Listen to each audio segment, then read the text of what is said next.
Good evening, everyone, and welcome to tonight's episode of Ask Leah. The silly season is now in full swing, and tonight's Ask Leah question relates to what is a bit of a crazy time of year for a lot of us. This person wrote to me and they said, Leah, it's getting to that time of year where the invites are piling up. I'm getting invited to networking events, work lunches, family and friend events, and I know I'm lucky to be able to be invited to all of these things, but I just don't want to go to them all. I don't have capacity to. I don't want to go into the holidays being burnt out and exhausted. How can I politely say no, crucially, without over-explaining or lying? You see, this person falls into a trap that many people do when they're saying no, because we're people pleasers, a lot of us, and we get a bit anxious about saying no and possibly offending the other person. We go into this big elaborate explanation and backstory about all the reasons we can't go or why we're so tired, or we outright lie. And then, of course, you're at risk of being caught out in that lie. So how can we say no politely, comfortably and succinctly at this time of year, but really any time when you're invited to something that you either can't go to or don't want to go to? Here it is.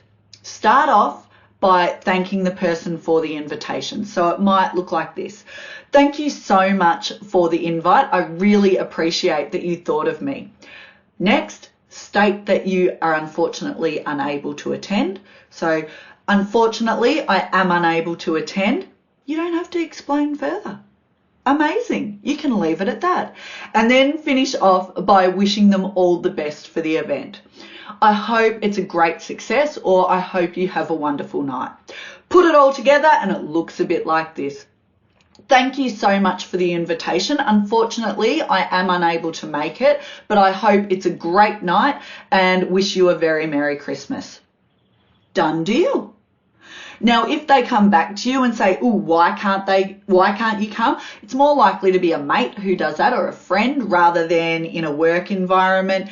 You have something in your back pocket if you get the why question. It might be as simple as, I've got other plans that night. You don't have to explain what those plans are. Your plans might be a date with your couch and Netflix. That's cool. Okay. But I often find that if you keep it warm, polite and succinct, you have more success and the other person walks away still maintaining that great impression of you. You can do this really elegantly, really well, and maintain your energy and your sanity going into the Christmas period. Try it out. Let me know how you go.